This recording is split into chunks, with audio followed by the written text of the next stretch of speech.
ഞാനേ മെഡിസിൻ കഴിക്കാൻ കുറച്ച് മടിയുള്ള കൂട്ടത്തിലാണ്. അതുകൊണ്ട് തന്നെ അതിൻ്റേതായ എല്ലാ ബുദ്ധിമുട്ടുകളും ഉണ്ട്. കുറച്ച് ദിവസം മുമ്പ് ബ്ലഡ് ഒന്ന് ടെസ്റ്റ് ചെയ്തിരുന്നു. അതിൽ ഹീമോഗ്ലോബിൻ്റെ അളവ് വളരെ കുറവാണ്. തലകറക്കവും ക്ഷീണവും കൊണ്ട് ബെഡിൽ നിന്ന് എഴുന്നേക്കാനേ തോന്നുന്നില്ല. എന്നാൽ പിന്നെ നന്നായി കളയാമെന്ന് ഞാനും വെച്ചു. നമ്മുടെ ഹെൽത്ത് നമുക്ക് നോക്കാൻ കഴിയില്ലെങ്കിൽ പിന്നെ ആരാ നോക്കുക? ഇതൊക്കെ എത്ര ദിവസത്തേക്കാണെന്ന് എനിക്കറിയില്ല. എന്നാൽ ഇപ്പോഴത്തുള്ള ഈ ക്ഷീണം ഒന്ന് മാറ്റിയെടുക്കണം. അത് ഹെൽത്തി ആയിട്ടുള്ള ഫുഡിൽ നിന്ന് തന്നെ ഉണ്ടാക്കിയെടുക്കണം.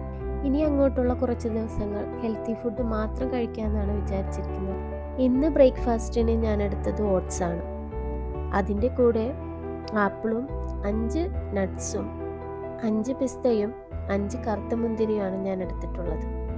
ഹെൽത്തി ഫുഡ് എന്ന് പറഞ്ഞിട്ട് എന്ത് സാധനവും അമിതമായി കഴിച്ചാൽ അത് മോശം തന്നെയാണ്.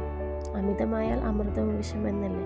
അതുകൊണ്ട് തന്നെ കുറച്ച് ദിവസങ്ങൾ ഇനിയെല്ലാം ഹെൽത്തി ഫുഡ് മാത്രമായിരിക്കും.